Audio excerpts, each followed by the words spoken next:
जय गुरुदेव। I am रति पाठक।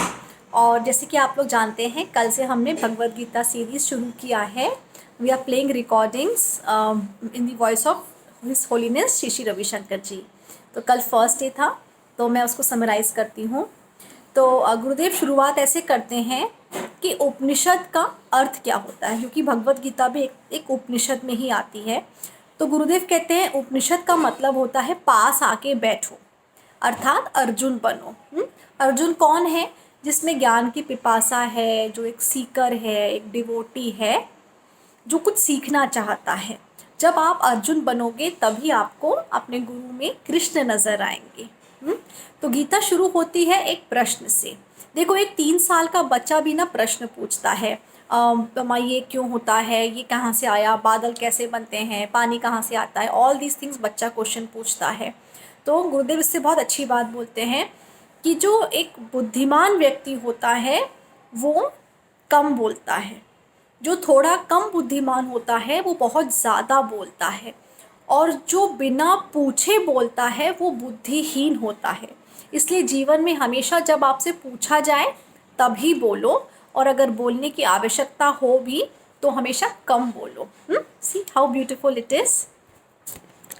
उसके बाद वो बोलते हैं कि कौरवों के बारे में एक्सप्लेन करते हैं कि दुर्योधन का अर्थ क्या है। तो दुर्योधन अहंकार का प्रतीक है। तो जब ये सीन हो रहा होता है तो वो अपने पितामह भीष्म से बोलता है दुर्योधन कि उनको देखो, मतलब पांडवों को देखो, उनके पास कितनी अच्छी सेना है। तो इस पे गुरुदेव बहुत गहरा ज्ञान दे के बोलते हैं कि जो छोटी बुद्धि के, छोटे दिमाग के, कम विवेक वाले लोग होते हैं वो जीवन में हमेशा बाहर देखते हैं, हमेशा दूसरी ओर देखते हैं, वो कभी स्वयं को नहीं देखते। गुरुदेव कहते हैं स्वयं को देखो कि तुम कहाँ खड़े हो। और ईर्ष्या या जो जेलसी होती है उसकी जड़ क्या है कि मैं अपर्याप्त हूँ, मेरे पास कुछ कमी है, मुझ में कुछ मिसिंग है, इसलिए लोगों में जेलसी की फीलिंग आती है। और अगर आप में ऐसी फीलिंग आए तो इसके 2 रास्ते होते हैं। पहला तो ये कि आप अपनी कमज़ोरियाँ अपने प्रभु को, अपने गुरु को सरेंडर कर दो कि आई एम सरेंडर्ड, मैं नहीं कर पा रहा हूँ, आप मेरी मदद करें। और दूसरा रास्ता क्या है कि लोग नफ़रत में पड़ जाते हैं, हेट्रेड, जेलसी, इन सब चीज़ों में लोग उलझ के रह जाते हैं। तो गुरुदेव कहते हैं कि जो क्रोध है, आक्रोश है, नफ़रत है, इसको ख़त्म करने का एक ही रास्ता है, वो है करुणा। प्रेम से आप किसी को भी जीत सकते हो।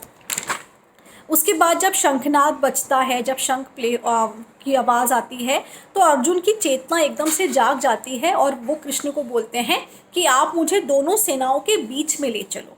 तो इसमें गुरुदेव बहुत गहरा ज्ञान देते हैं कि अगर किसी भी परिस्थिति का आपको पूरा ज्ञान जानना है तो उसलिए दोनों परिस्थितियों से पहले बाहर निकलो और सेंटर होके देखो, सेंटर में कि दोनों में क्या चल रहा है, तब आप दोनों को एक न्यूट्रल एंगल से देख पाएंगे।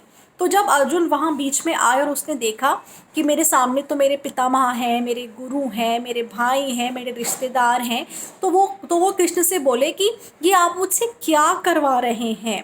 तब वो उनको शास्त्रों का ज्ञान देने लगे। तो कृष्ण ने बोला कि हमने माना कि जीवन एक संघर्ष है, लेकिन तुम्हें कमज़ोर पड़ने की कोई आवश्यकता नहीं है। फिर कृष्ण पूछते हैं कि अगर तुम जीवन में कुछ पाना चाहते हो, तुम्हारा कुछ लक्ष्य है, तो सबसे पहले ये जानना ज़रूरी है कि विरोधाभासी मूल एक दूसरे के पूरक होते हैं।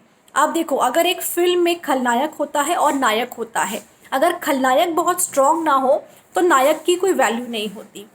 एक लाइफ सेविंग ड्रग के ऊपर पॉइजन लिखा होता है, और अमृत को अगर आप ज़्यादा क्वांटिटी में लो तो वो आपके प्राण ले सकता है, राइट। तो विरोधाभासी मूल एक दूसरे के पूरक हैं। फिर कृष्ण कहते हैं कि अगर तुम दूसरों में सिर्फ दोष ही दोष देख रहे हो तो तुम दुर्योधन हो। कभी कभी जीवन में अपने आप को भी देखो कि तुम में क्या कमज़ोरियां हैं, तुम में क्या बुराइयां हैं, ये सब भी देखो। और थर्ड चीज़ वो बोलते हैं कि अगर तुम जीवन में कहीं टूट गए हो और तुम वहीं रुके हुए हो, तुम्हें कोई उम्मीद नहीं आ रही है, तो जीवन में आगे बढ़ो, स्वयं को देखो, अपनी पहचान करो। ये सब हम लोगों ने फर्स्ट डे में देखा। इसके आगे आज सेकेंड डे है, तो आप लोग पक्के से आज से सेशंस ज्वाइन करें।